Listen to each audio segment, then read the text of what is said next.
Salut à toutes et à tous, on se retrouve pour ce troisième tutoriel dans lequel nous allons voir comment déplacer du texte, faire un mouvement de texte. Alors ça s'applique aussi bien pour du texte que pour une image, un logo. On va faire ici l'exemple avec du texte. Et pour ce faire, à chaque fois qu'on revient sur Premiere Pro, on va créer un nouveau projet.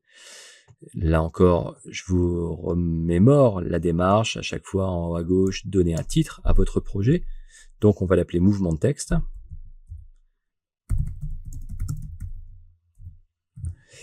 Et on va enregistrer ce document dans notre emplacement. Alors pour vous, ce sera le dossier P. Pour moi, je vais me mettre dans le dossier qui correspond à l'IUTTC, les TC2.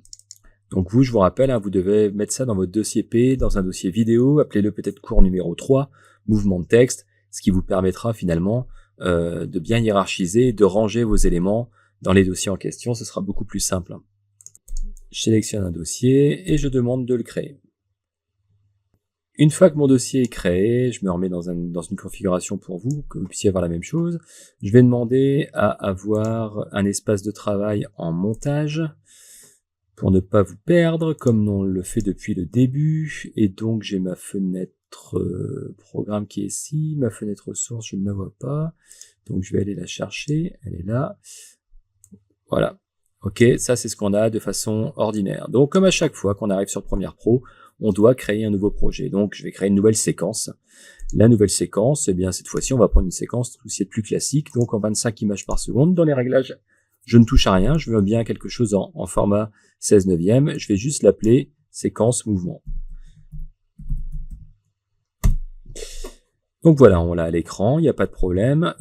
Pour ce module, on n'aura pas besoin de la fenêtre source, puisqu'on ne va pas prévisualiser de rush. Ok, donc ça, on peut fermer le panneau directement pour avoir un ensemble cohérent et avoir le plus d'espace de travail possible.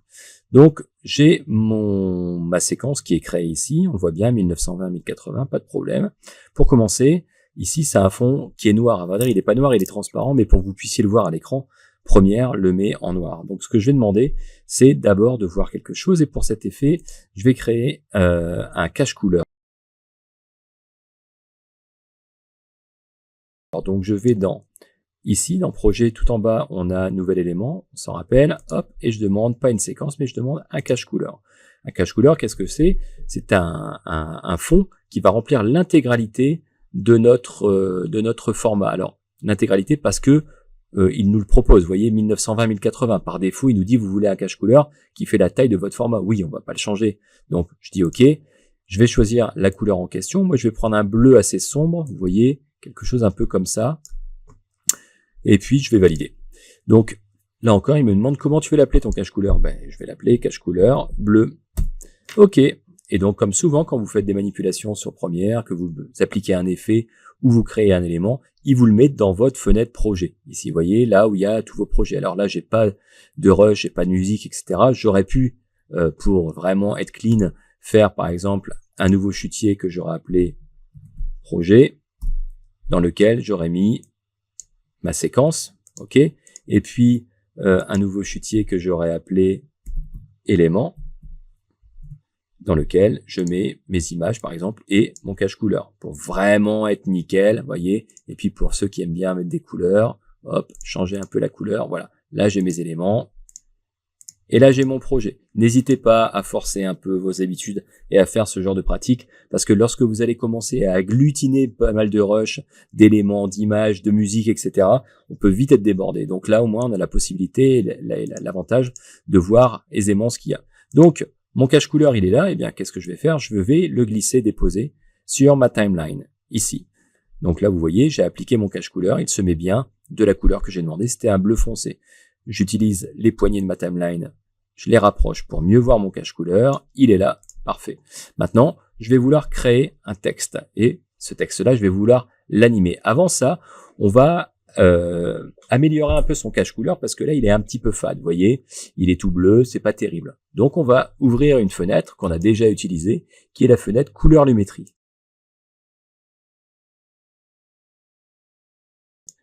La fenêtre couleur lumétrie s'installe sur la droite, et là mon cache couleur, je vais pouvoir changer la température, etc. Mais c'est pas vraiment l'idée, puisque je voulais vraiment cette couleur unie et de fond. Par contre, je vais pouvoir travailler avec d'autres outils. On avait utilisé, nous, correction de base. Là, on va utiliser vignette tout en bas. J'ouvre vignette et là, on va donner un peu de relief en mettant un peu de gain, un peu de milieu, d'arrondi et d'adoucisseur, ou d'adoucissant, comme vous voulez. Donc, regardez à l'écran, si j'applique du gain, vous voyez qu'on a une sorte, c'est ce qu'on appelle un vignettage. Il peut être blanc ou il peut être noir. Là, c'est pour donner un peu de relief qu'on n'ait pas un format uni. Donc, moi, je le veux un peu sombre sur les côtés. Et puis, je peux l'accentuer, vous voyez, en mettre vraiment beaucoup ou très peu, appliquer un arrondi et adoucir, vous voyez, comme ça. Donc, libre à vous de faire vos réglages. Nous, ce qu'on veut, c'est d'avoir quelque chose un peu sombre comme ça. OK, au niveau du gain, on est pas mal. Une fois que j'ai fait mes corrections, hop, je ferme couleur lumétrie, je n'en ai plus besoin. Maintenant, ce qui va être important, c'est d'appliquer un texte. Je veux un texte au milieu de cet écran. Donc, pour avoir un texte, je vais chercher la fenêtre Objet graphique essentiel. Objet graphique essentiel, on l'a vu peut-être la première fois, je vous ai peut-être montré une fois avec les Motion Graphic Design, mais on va le voir aujourd'hui de toute façon. Donc on a deux éléments dans Objet graphique essentiel. On a parcourir avec des éléments qui sont déjà préconçus. Donc moi j'en ai beaucoup, vous en avez certainement moins, puisque votre logiciel, par défaut, il y a peut-être moins d'MOGRT à l'intérieur. Moi j'en ai téléchargé. Pour l'instant, c'est pas ce qui nous intéresse. Nous, on va travailler avec l'onglet modifier. Donc avec l'onglet modifier, ici on a le même petit icône qu'on avait dans le projet, qui nous propose de créer quelque chose. Donc je vais créer, ici, je clique et je veux un texte classique. Quand je clique sur texte, eh bien il s'affiche à l'écran. On l'avait vu d'ailleurs, objet graphique essentiel, lorsqu'on avait travaillé sur le projet Océan, avec, rappelez-vous, l'incrustation cache de piste et on avait la mer qui traversait le texte. Donc ici, on va retravailler avec un nouveau texte. Dès que vous avez du texte à mettre avec Premiere Pro, utilisez la fenêtre Objet graphique essentiel. Elle est beaucoup plus facile à utiliser et beaucoup plus carrée que d'utiliser un texte ici. On aurait appuyé sur texte directement à l'écran. On aurait eu moins de choses possibles à faire. Ça, c'est vraiment le gros outil de texte qui va vous permettre de faire plein de modifications. Donc une fois que j'ai créé mon texte, il apparaît ici à l'écran, vous le voyez. Je peux utiliser l'outil de sélection qui est là pour le déplacer et le mettre où je le souhaite. Par défaut, il l'appelle nouveau calque de texte.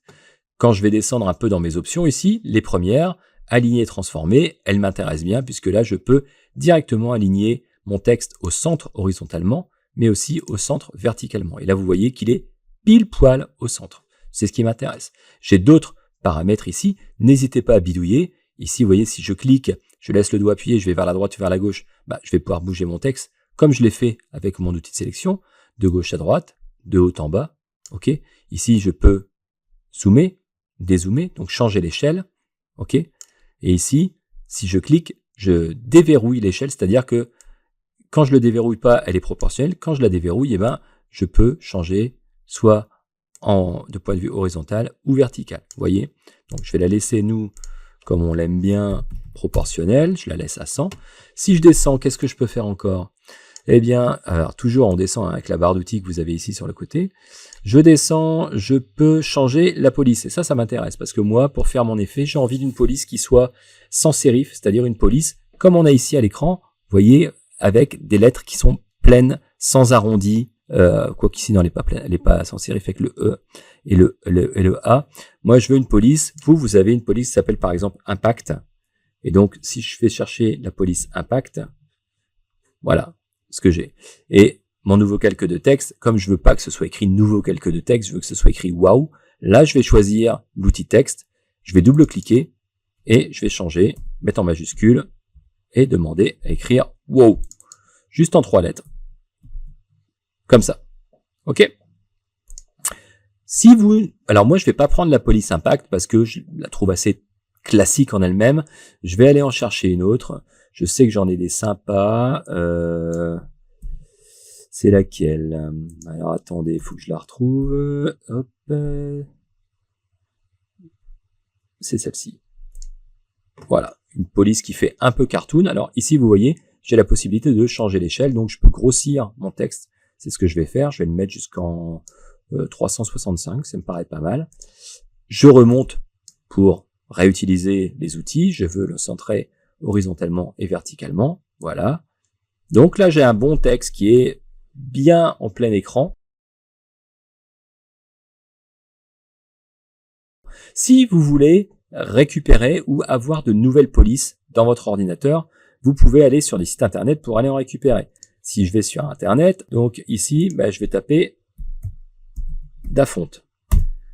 Quand je vais sur Dafont, D-A-F-O-N-T, vous voyez, c'est un site sur lequel vous pouvez télécharger plein de polices, avec différents types de polices. Je vous parlais d'une police sans sérif. Vous voyez, ici, j'ai cliqué sur sans sérif, et là, j'ai plein de polices sans sérif, c'est-à-dire des polices qui n'ont pas de sorte de petite fioriture. Si je tape sérif, voilà, vous voyez, c'est ce genre de petit effet que moi, je ne veux pas dans la police que j'ai sélectionnée. Une fois que vous avez sélectionné la police en question, vous pouvez taper ici dans l'aperçu le titre, comme moi je l'ai tapé, wow, et là, regardez à peu près les différentes polices qui vous proposent. Si une d'entre elles vous intéresse, vous la téléchargez ici, vous la décompressez, et là, il faudra aller la mettre dans votre dossier C, donc dans votre disque dur. Il y a un dossier qui s'appelle Windows et un autre qui s'appelle Font, et vous allez déposer les fichiers décompressés dans Font, ce qui vous permettra d'utiliser les polices avec les logiciels de votre ordinateur et notamment Premiere Pro. Donc ça, c'était un petit détail, une petite astuce. Si vous cherchez des polices, n'hésitez pas, Dafont, il y en a d'autres qui existent de site, mais celui-là est plutôt pas mal. On se retrouve avec notre titre, et donc on va le pimper un peu, parce que là, il est tout blanc, pas ouf. Donc ici, lorsque je descends, vous voyez, j'ai la possibilité encore de changer le fond, le contour, l'arrière-plan et même l'ombre. Donc le fond, on va changer la couleur, je clique dans le cadre et je choisis une couleur. Je vais prendre un jaune qui pète, plutôt pas mal. Pas trop fade, voilà, celui-là il est bien jaune, un bon jaune des familles. Je clique sur OK, je peux mettre un contour si je le souhaite, vous voyez, il y a un contour blanc, je peux mettre un contour noir peut-être, ou un contour rouge pas mal. Je peux changer ici la largeur du tracé, ok, je vais juste le mettre un filet comme ça. Et moi je vais créer une ombre, donc je vais cliquer sur ombre, et l'ombre, je la veux orange. Comme ça. Par contre, évidemment, je la veux un peu plus épaisse. Voilà. Je peux choisir ici, vous voyez, alors n'hésitez pas à bidouiller, hein. Je peux choisir ici, hop, comment elle va arriver à l'écran. Moi, je la veux un petit peu comme ça. Donc là, vous voyez, je bidouille, je mets un peu plus d'opacité, qu'elle soit un peu plus orange ou un petit peu moins. Je vais peut-être enlever le contour. Oh, non, je vais le laisser. Ok, donc là, libre à vous. Vous pouvez bidouiller, ajouter un arrière-plan, pas d'arrière-plan, ajouter une ombre, pas d'ombre, etc. Choisir la couleur. C'est vraiment vous qui allez vous amuser avec la manière d'habiller, de perfectionner votre texte. Une fois que je l'ai fait, je suis pas mal. Ok, donc je peux sortir d'objet graphique essentiel. Je vais le laisser à l'écran, on s'en fout, c'est pas grave. Je vais rester comme ça, et voilà. Donc là, j'ai mon texte qui arrive sur mon cache couleur, qui est plutôt joli. Nous, ce qui nous intéresse aujourd'hui, c'est le mouvement de texte. C'est-à-dire que là, si je déplace un peu mes éléments, donc je sélectionne mon cache couleur et mon texte, ok, je lance la timeline, il se passe rien, voilà, le texte arrive à l'écran, et puis après, il n'y a plus de texte. Ok, parfait, c'est bien. On l'a vu la dernière fois, c'est ce qu'on avait fait avec le projet Océan, où le texte arrive à l'écran au moment où on changeait de rush sur notre montage. Là, ce que je veux, c'est que le texte bouge, qu'il y ait un mouvement. Et quand on crée des mouvements avec Premiere Pro, on travaille avec des images clés.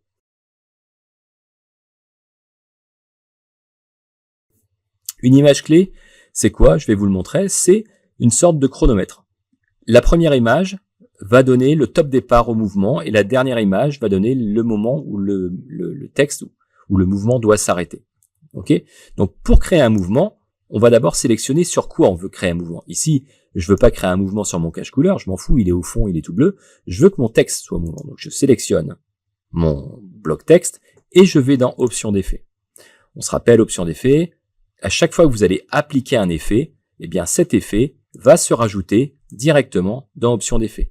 Vous voyez qu'ici, on a mouvement vectoriel, trajectoire, opacité, modification de vitesse, comme à chaque fois que vous allez créer un élément où vous allez mettre un rush. Et puis ici, finalement, il nous a rajouté le texte qui se trouve dans objet graphique essentiel. On l'a aussi ici. Si je l'ouvre, j'ai les mêmes caractéristiques que tout à l'heure dans objet graphique essentiel, ce qui fait que je peux faire mes modifications aussi dans option d'effet. Ça, c'est une option. Ça porte bien son nom, ça s'appelle option d'effet. Donc, libre à vous, si vous préférez travailler là-dedans ou là-dedans, vous pouvez le faire. Toujours est-il que maintenant, je veux appliquer un effet à mon texte. Donc, pour pratiquer un effet, ici, on sait qu'on a la position du texte. On se rappelle, je peux, ici, vous voyez, bouger mon texte. Donc, je pourrais me dire, bah, tiens, c'est peut-être avec position que je vais appliquer un mouvement. Donc, quand je veux créer un mouvement, on se rappelle qu'ici, le texte est fixe, il ne bouge pas, et vous voyez que ma tête de lecture, sur ma timeline, ici, j'ai aussi la possibilité de la voir en simultané. Si vous ne la voyez pas, c'est peut-être que ici, c'est masqué. Donc, ouvrez la petite flèche pour voir la tête de lecture ici dans vos options d'effet. Ça va être important parce que c'est ici qu'on va travailler avec nos images clés. Une image clé, c'est quoi?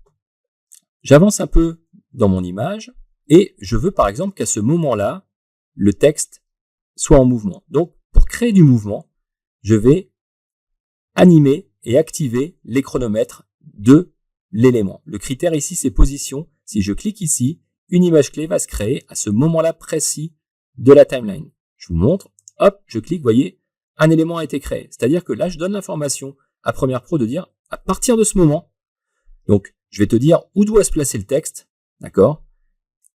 Et c'est à ce moment-là qu'il va démarrer. Donc, je me mets sur mon image clé, je clique, et là, l'idée, c'est que le texte apparaisse à l'écran, il vient de gauche vers la droite. Donc, au départ, première image, je lui dis, au départ, tu dois être en dehors du cadre. OK? Donc, vous voyez, j'ai cliqué sur position, on voit que mon texte est placé en dehors du cadre. Donc, tu es en dehors du cadre à partir de 8 images. Et puis, je vais avancer de quelques images. Hop, je vais jusqu'à 1 seconde 19. Et là, je demande une nouvelle image, donc une nouvelle image clé. Il m'en crée une nouvelle. Je clique dessus et je lui dis à quel endroit je veux que tu arrives à ce moment-là. Donc, je vais rechercher les données dans position et je vais dire à un texte, tu arrives ici. Donc, j'ai deux images. Une là où tu arrives, une là où tu démarres. Si je reviens au début et que je fais lecture, voilà. Vous voyez que mon texte se déplace de gauche à droite. J'ai juste donné une indication, première image où tu te situes, deuxième image où tu te situes. Si je veux passer d'une image à l'autre, j'ai les petites flèches, vous voyez ici, qui me permettent d'aller directement sur les images clés, sur les points en question, qui sont très précis dans ma timeline, vous voyez. Tac, tac. Donc, on est content. On a fait notre mouvement. Il n'est pas dingue parce que il est lent. Pourquoi il est lent? Parce qu'il y a de l'espace entre mes deux images clés. Plus j'ai d'espace, plus ce sera lent. Moins j'ai d'espace, plus ce sera rapide. Si je rapproche une image de l'autre et que je repars au début, ça va un peu plus vite. OK? Voilà comment fonctionnent des images clés. Première image, je te demande d'être dehors. Deuxième image, je te demande d'être dedans. Si vous avez compris le système, on pourrait dire troisième image, tu restes au même endroit que la deuxième pour qu'il y ait un petit peu de temps où on te voit à l'arrêt. Et puis, quatrième image que je crée, je clique dessus, je te dis, tu sors. Et si je lance mes images clés, ma timeline au début, il rentre, il s'arrête, il ressort. OK? Image par image, il rentre. Là, hop, il rentre, il s'arrête, il sort. OK? Voilà comment fonctionne un mouvement dans Premiere Pro. C'est juste de mettre des images clés et de dire tu commences à tel endroit, tu t'arrêtes à tel endroit, tu restes un petit moment, puis tu repars à tel endroit. Ces images clés, je vais les supprimer. OK? Donc, je décoche le chronomètre. Je pourrais faire la même chose avec l'échelle, c'est-à-dire la taille de mon image. Mon texte, je clique sur mon texte, je lance ici une image clé dans l'échelle, j'avance un petit peu, là elle est à 100%, je crée une deuxième image, donc ici l'échelle est de 100%, c'est-à-dire la taille normale du texte comme je viens de le créer. Et moi ce que je voudrais, c'est que mon texte soit petit et qu'il arrive grand. Eh ben, sur la première image, qu'est-ce que je vais faire? Je vais demander à ce que la valeur soit toute petite, 1, et sur la deuxième, qu'il soit à 100. Et quand je vais lancer l'animation, voilà, ça arrive progressivement. Là encore, si je rapproche l'une image de l'autre, l'animation se fait plus rapidement. Et plus elles seront rapprochées, plus ça se fera vite. Ok? Si je rapproche les poignées ici pour mieux voir comme je peux le faire dans ma timeline, là on voit qu'il y a encore pas mal d'espace entre les deux images clés. Je peux les ramener encore l'une à l'autre et vous allez voir que le texte va arriver très rapidement. Voilà, ok. Une fois qu'on a compris ça, on a déjà compris pas mal de choses. Ça, on peut le faire avec un texte. J'aurais pu faire la même chose avec une image, avec un logo, avec quoi que ce soit. Là, l'idée, c'est de vous montrer comment on pratique le mouvement. Maintenant, ici, si on regarde bien, le mouvement, il est pas dingue. Pourquoi? Parce que il est un peu saccadé. Vous voyez, on voit que c'est pas hyper fluide. Et ça donne pas un super effet. Je vais supprimer mes images clés. Je vais supprimer le chronomètre dans l'échelle. Et pour avoir un super effet de texte, on va aller chercher un effet supplémentaire. On va aller chercher l'effet transformation. Donc, je tape transformation dans ma zone de recherche, ici dans effet, et je vais appliquer l'effet transformation sur mon texte. Un effet, pour l'appliquer, c'est pas compliqué. Vous allez le chercher. C'est toujours la même démarche. Je prends l'effet, je le glisse sur mon rush, mon texte, mon image, et après, je vais dans option d'effet pour en changer les caractéristiques. Toujours pareil. Donc, je prends l'effet, je le glisse, je le dépose sur mon rush, mon image ou mon texte, puis je vais dans option d'effet, et là, j'ai l'effet transformation qui est ici, et c'est avec cet effet que je vais faire le mouvement. Je vais faire la même chose que je viens de faire. C'est-à-dire que vous voyez qu'ici, dans transformation, on a position, comme on l'avait tout à l'heure dans mouvement vectoriel.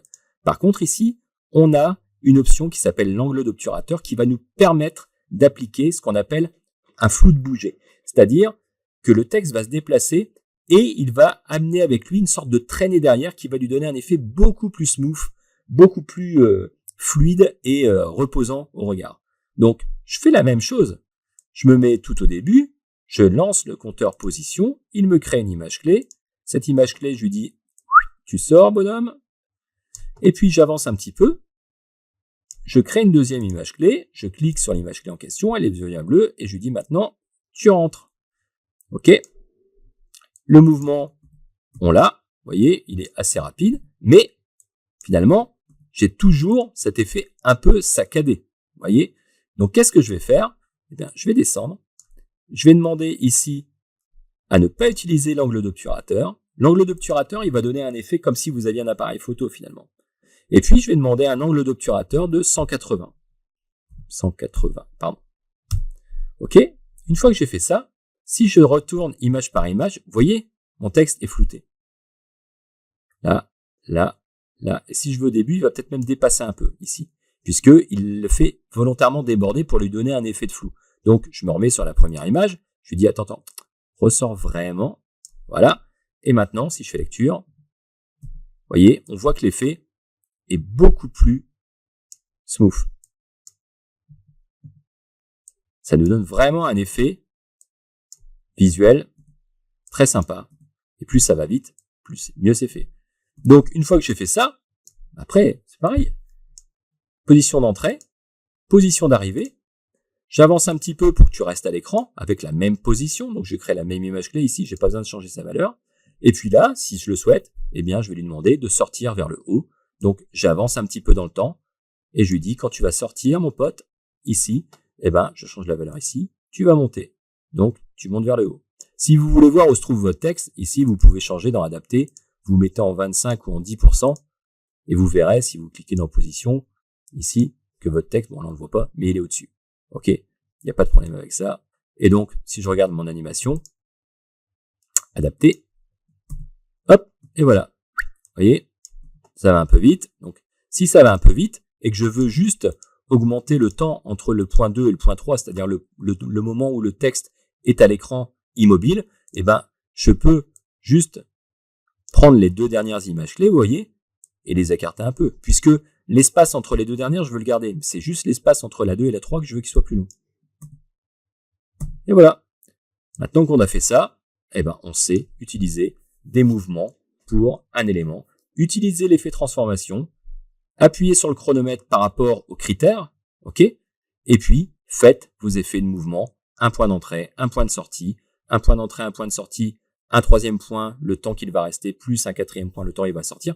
Enfin, voilà, n'hésitez pas, vous ne faites pas d'erreur, vous ne ferez pas d'erreur en créant vos images clés, vous pouvez les supprimer, vous pouvez les rajouter. Cliquez bien sur l'image ici pour connaître sa valeur, ok, Parce que sinon, si vous cliquez pas sur l'image, vous allez croire que vous êtes sur celle-ci et vous serez sur l'autre et vous allez vous tromper dans les valeurs. Donc, faites bien attention à vos images. Et vous allez voir que les images clés, dans Premiere Pro, on le verra notamment avec les masques, c'est hyper important parce que ça permet de faire énormément de choses. Donc, le mouvement, c'est avec des images clés. On l'avait vu d'ailleurs. Le mouvement avec une image, le mouvement aussi avec du son. C'est-à-dire que quand je mets une image à un moment et une deuxième par la suite, je peux baisser le son ou augmenter le son à des moments bien précis, ce qui me permet par exemple d'avoir une interview avec une composition sonore en arrière-plan à faible niveau, et puis faire monter le son d'arrière-plan en fonction de la diction du personnage qui est interviewé. Et donc, quand il parle, le son en arrière-plan baisse, quand il ne parle pas, le son remonte, etc. Et ça permet de le faire. Les images clés permettent de le faire. Vous pouvez à n'importe quel moment appliquer des mouvements, soit sonores, soit des mouvements visuels, comme on l'a vu ici. Et comme on parle de son, eh bien, on va alimenter un peu notre vidéo ici, avec le bruit qui arrive, parce que là, c'est sympa. Mais on peut l'améliorer. On peut l'améliorer en rajoutant un petit effet switch. Et normalement, vous devez l'avoir dans ce que vous avez téléchargé.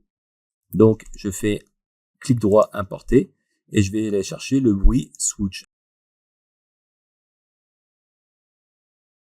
Ok, il est ici, je prends celui-là, je l'importe, il est là, et je vais le mettre sous mon texte. Et on va voir, après il va falloir qu'on se synchronise. On est plutôt pas mal. Ok, et là j'en ai un deuxième. Donc qu'est-ce que je fais? Eh bien, je vais déjà ramener les poignées. On voit bien que le son est ici. Vous voyez, si je zoome là où il y a le pic, donc là on est pas mal au début. Et je le veux encore une fois. Donc ici, je peux déjà réduire, j'en ai plus besoin. Et ça, je peux le dupliquer. Quand vous voulez dupliquer quelque chose sur votre timeline, c'est très simple. Vous mettez dessus, vous appuyez sur la touche Alt, et vous faites glisser à côté. Donc là, j'ai le deuxième fois l'effet. Ok. Je mets ma souris, j'appuie sur Alt, je clique et je déplace. Et maintenant, je vais juste déplacer pour que l'effet sonore soit aussi quand il monte. Oh bah, vous voyez, j'ai du cul, ça tombe pile poil. Ok? Donc voilà comment on fait un mouvement de texte et comment on l'habille avec un peu d'effets sonores. Les effets sonores, ça marche toujours vachement bien. Là, vous voyez, le switch, on l'a utilisé comme ça. On pourrait l'utiliser sur quelqu'un qui tourne le regard brusquement, de mettre un petit effet comme ça. Ça marche, c'est ce qui vraiment qui donne de l'effet, de l'impact à votre vidéo, à votre clip, notamment lorsque vous ferez quelque chose dans le cadre de texte de pub, s'il y a un petit peu d'humour, etc. Au travers des petits sons comme ça marche toujours hyper bien. Les gens sont hyper preneurs de ça. Une fois qu'on a vu ça, on a la possibilité. Là, on a vu comment créer un mouvement de texte. J'ai envie de dire façon pro à la mano, comme chacun est à même de savoir le faire. Après, sur Premiere Pro, il y a aussi ce qu'on appelle des MOGRT. Donc, quand on est dans Objet graphique essentiel, vous vous rappelez, nous on a utilisé modifier. Et bien, ce qui va être important, c'est d'utiliser la touche parcourir. Et dans parcourir, vous pouvez avoir des MOGRT. Des MOGRT, c'est quoi? Ce sont des textes qui ont déjà été préanimés par des professionnels et qui vous permettent de les utiliser. Donc avec des effets qui sont bien poussés parfois, et il vous suffit juste de modifier certains critères, comme un mock-up finalement que vous pourriez utiliser sur Photoshop. Je sais pas si vous connaissez les exemples de mock-up. C'est des compositions qui sont déjà existantes et vous pouvez les pimper à votre goût avec de la couleur, des typos, des fontes différentes, des mouvements différents, etc. C'est vachement bien.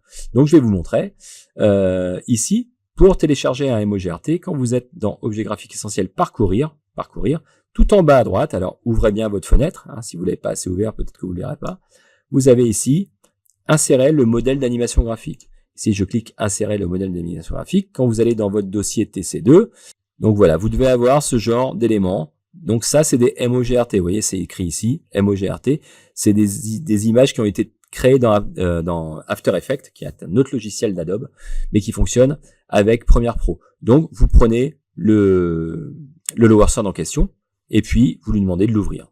Ok.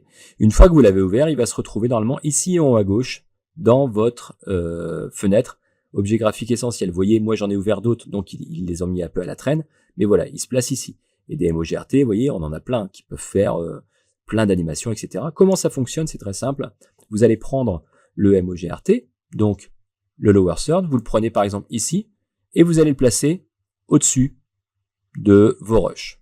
Ici, on voit qu'il prend beaucoup de place à l'écran. Quand je clique dessus et que je vais dans modifier, vous voyez qu'ici, il faut parler un petit peu anglais, mais vous avez la possibilité de changer plein de choses de ce MOGRT. On va y aller progressivement. C'est un peu comme tout à l'heure quand on a créé notre texte. On peut changer l'arrière-plan, le contour, le fond, etc. Ça va être la même idée.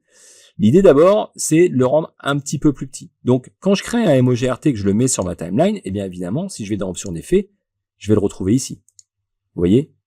Ce qui est là et là, comme tout à l'heure quand on a créé un texte.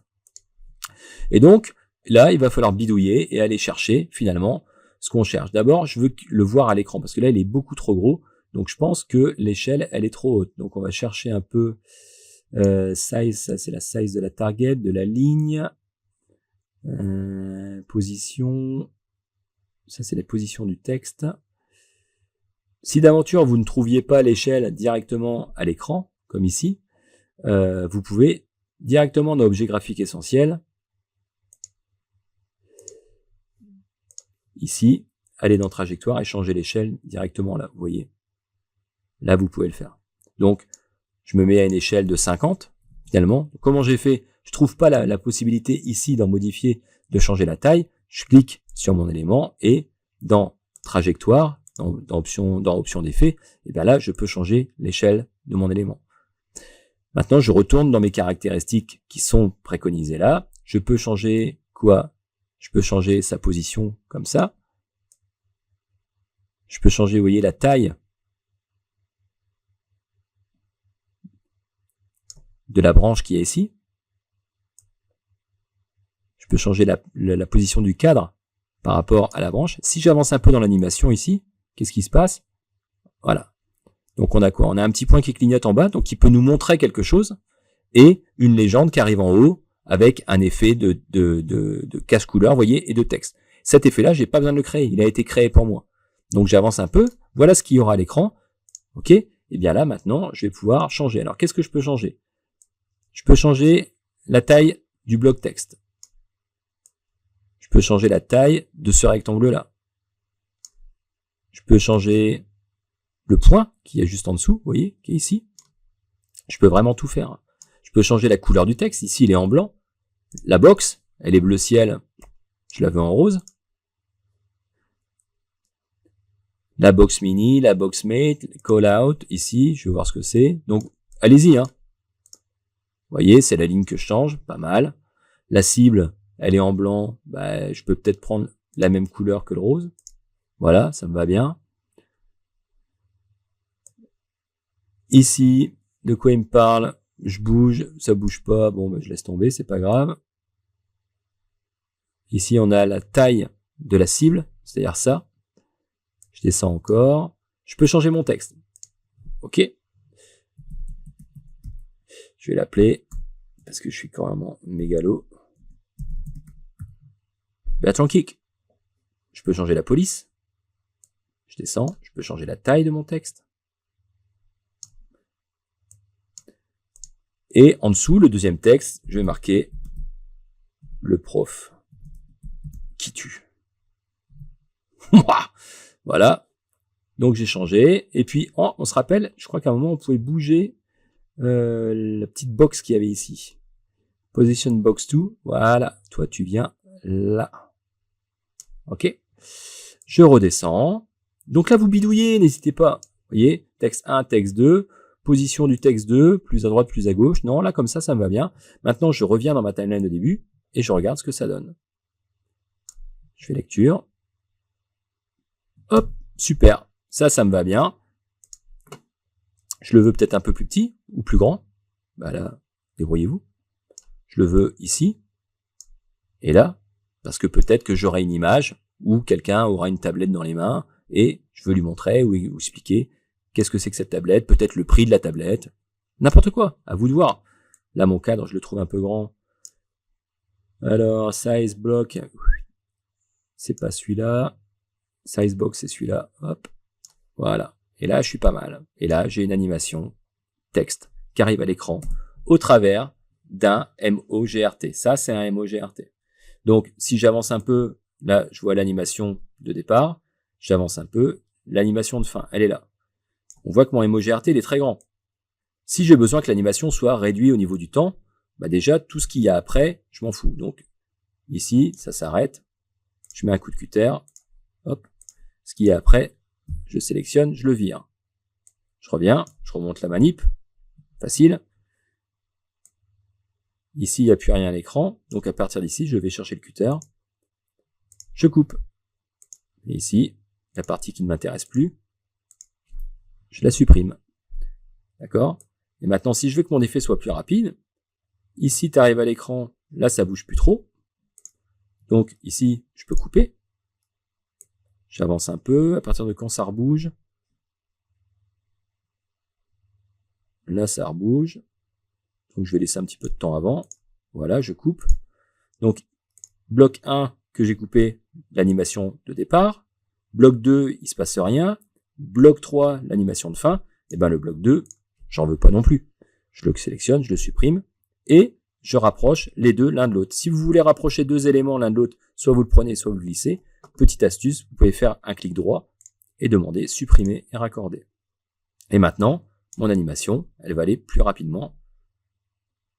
Bertrand Kick, le prof qui tue. Et voilà. Ok?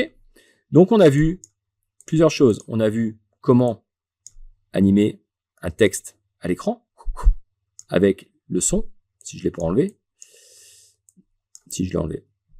Tac, tac, ok. Et puis on a vu ici comment appliquer un MOGRT, donc une animation de texte aussi, mais déjà préétablie, qu'on a été chercher et qu'on a placé dans Objet graphique essentiel.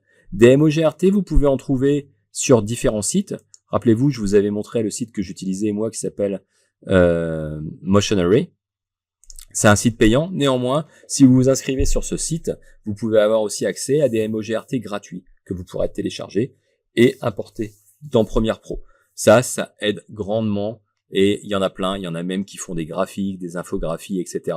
Ça peut vraiment soulager, ça peut vraiment vous faire gagner un maximum de temps et donner un effet très professionnel à ce que vous faites. Néanmoins, il est toujours important et intéressant de savoir utiliser soi-même les images clés pour créer des mouvements. N'oubliez pas, quand je crée une image clé et que je veux créer des mouvements, je vais appliquer dans mon rush l'effet transformation. Toujours l'effet transformation et modifier et faites vos modifications d'image clé au sein de transformation en changeant l'angle d'obturateur à 180. Ça, c'est important pour avoir un effet réussi.